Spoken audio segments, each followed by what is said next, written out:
Est-ce que j'ai des conseils pour aimer sa voix? Et c'est très simple en fait. Quand je pose la question à mes clients, à mes participants, à mes élèves, quelle est votre relation à votre voix?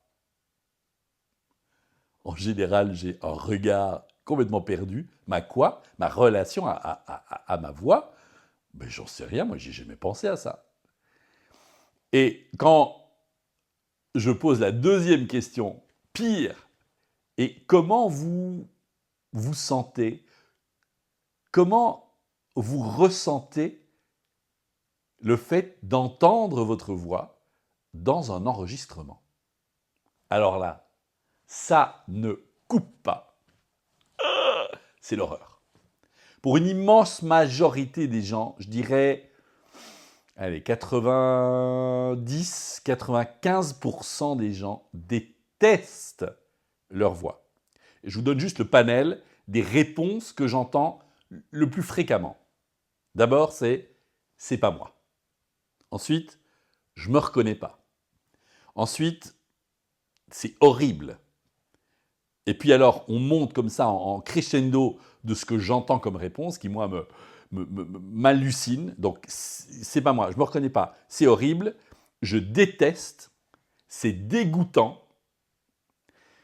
Et alors, le pire, c'est ça sonne comme un canard. Et le pire du pire, c'est ça sonne comme ma mère, ça sonne comme mon père. Ça, c'est la fin, quoi. Et donc, je trouve ça incroyable. La détestation qu'ont l'immense majorité des gens par rapport à leur voix. Et donc, ce n'est pas étonnant qu'on me pose la question, mais qu'est-ce qu'on peut faire pour aimer sa voix? Eh bien, en fait, il faut comprendre d'où ça vient, d'abord, avant que je puisse donner une réponse. Ça vient d'un procédé, d'un processus physiologique, en fait, très clair. C'est pas que les gens n'aiment pas leur voix, c'est que les gens n'aiment pas ce qu'ils entendent. Et quel est le problème avec ce qu'ils entendent? Eh bien, ce qu'ils entendent sonne complètement différemment que ce qu'ils ont l'impression d'entendre quand ils entendent leur voix. Et pourquoi c'est comme ça? Pour une raison toute simple, que je pense que peu d'entre vous connaissent ou savent, c'est que nous avons 6 oreilles. Vous saviez ça? 6 oreilles. Si, je vous assure que je déconne pas. 2 oreilles externes, 2 oreilles moyennes et 2 oreilles internes. Et le truc, c'est que nous nous entendons lorsque nous parlons quasi exclusivement à travers notre oreille interne et nos oreilles internes et nos oreilles moyennes, par un processus physiologique qui s'appelle la conduction osseuse. Donc, comme l'expression le dit, c'est-à-dire que c'est à travers une vibration qui se conduit à travers les os, en grande partie, puisque l'oreille aussi est constituée d'os et de cartilage, d'accord? C'est à travers cette conduction osseuse du squelette que l'on ressent, que l'on sent, que l'on entend sa propre voix. Donc quand tout à coup je m'entends dans un enregistrement, mais là je m'entends uniquement à travers mes oreilles externes. Et donc, différence majeure. Qu'est-ce qui se passe? C'est pas moi. Donc ce qu'il est bon de faire, c'est évidemment de réduire cette sensation de différence et de faire en sorte qu'elle s'amenuise. Alors comment faire ça? Parce que je sache, quand les autres vous entendent, soit parce que vous leur parlez directement, soit parce qu'ils entendent un enregistrement de votre voix, il n'y a personne qui fait « horrible, arrête ça tout de suite ». Ben non, évidemment. Donc, ce sur quoi il faut travailler d'abord, c'est sur cette perception, cet écart entre ces sensations. Comment faire ça? Mais de manière très simple. Il faut guérir le mal par le mal, c'est-à-dire, ou le bon par le bon. C'est-à-dire qu'il faut s'attaquer au problème lui-même, la différence de perception.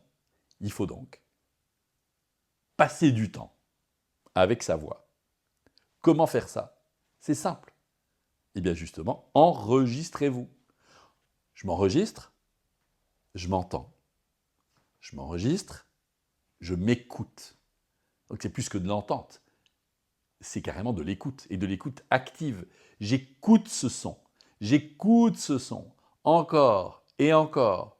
Et vous allez voir que, assez vite d'ailleurs, cette différence de perception va s'amenuiser, s'amenuiser, s'amenuiser, pour arriver au moment où vous allez pouvoir vous dire « Ah, ouais, là je commence à me reconnaître. Là, je commence à accepter la voix qui est celle que j'entends. » Et donc, ça va de facto rétablir une relation probablement beaucoup plus harmonieuse et positive vis-à-vis de sa voix. Ça, c'est une première réponse. Une deuxième réponse, c'est que votre voix, elle peut être travaillée. Okay?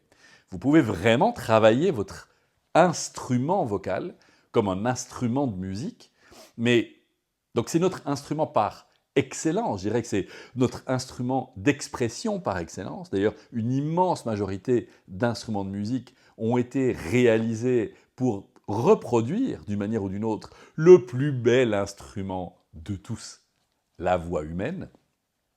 Et voilà, donc il faut passer du temps. Alors, comment est-ce qu'on peut passer du temps avec sa voix, au-delà de l'enregistrement?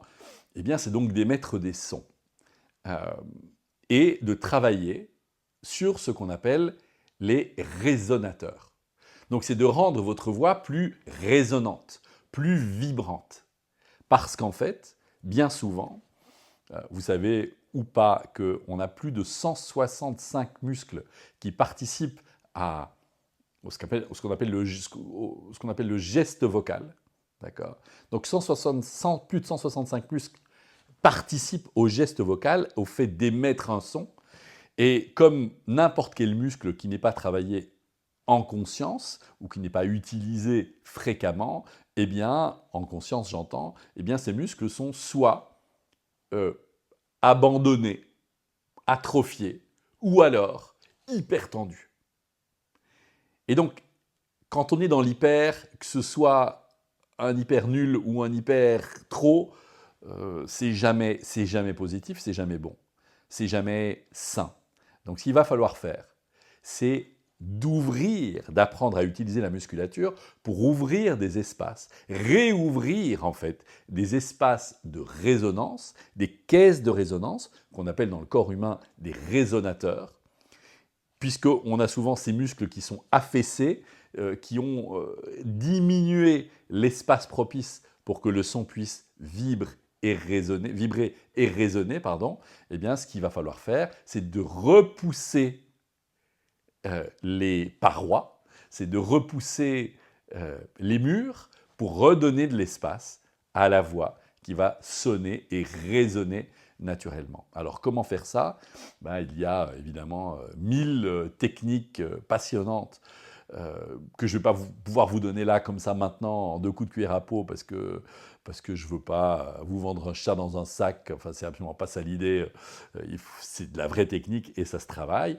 Donc ce que je pourrais vous conseiller de mieux à faire, c'est peut-être de commencer par vous-même, d'essayer de trouver des exercices, puis peut-être d'aller voir quelqu'un dont c'est le métier, qui va pouvoir vous aider tout de suite, directement là-dessus, de faire un travail de rééducation, et puis si vous le désirez, évidemment, de venir nous trouver, et on va pouvoir vous aider en travaillant précisément sur ces résonateurs, sur cette voix, sur cet instrument extraordinaire qui est le vôtre et qui ne demande qu'une chose en fait, c'est de s'épanouir, c'est de grandir, c'est de s'ouvrir pour avoir un message qui soit, et une voix qui soit toujours au service, je dirais, de votre message, pour qu'il soit beaucoup plus juste, beaucoup plus résonnant, beaucoup plus vibrant, et beaucoup plus percutant lorsque vous vous adressez en public.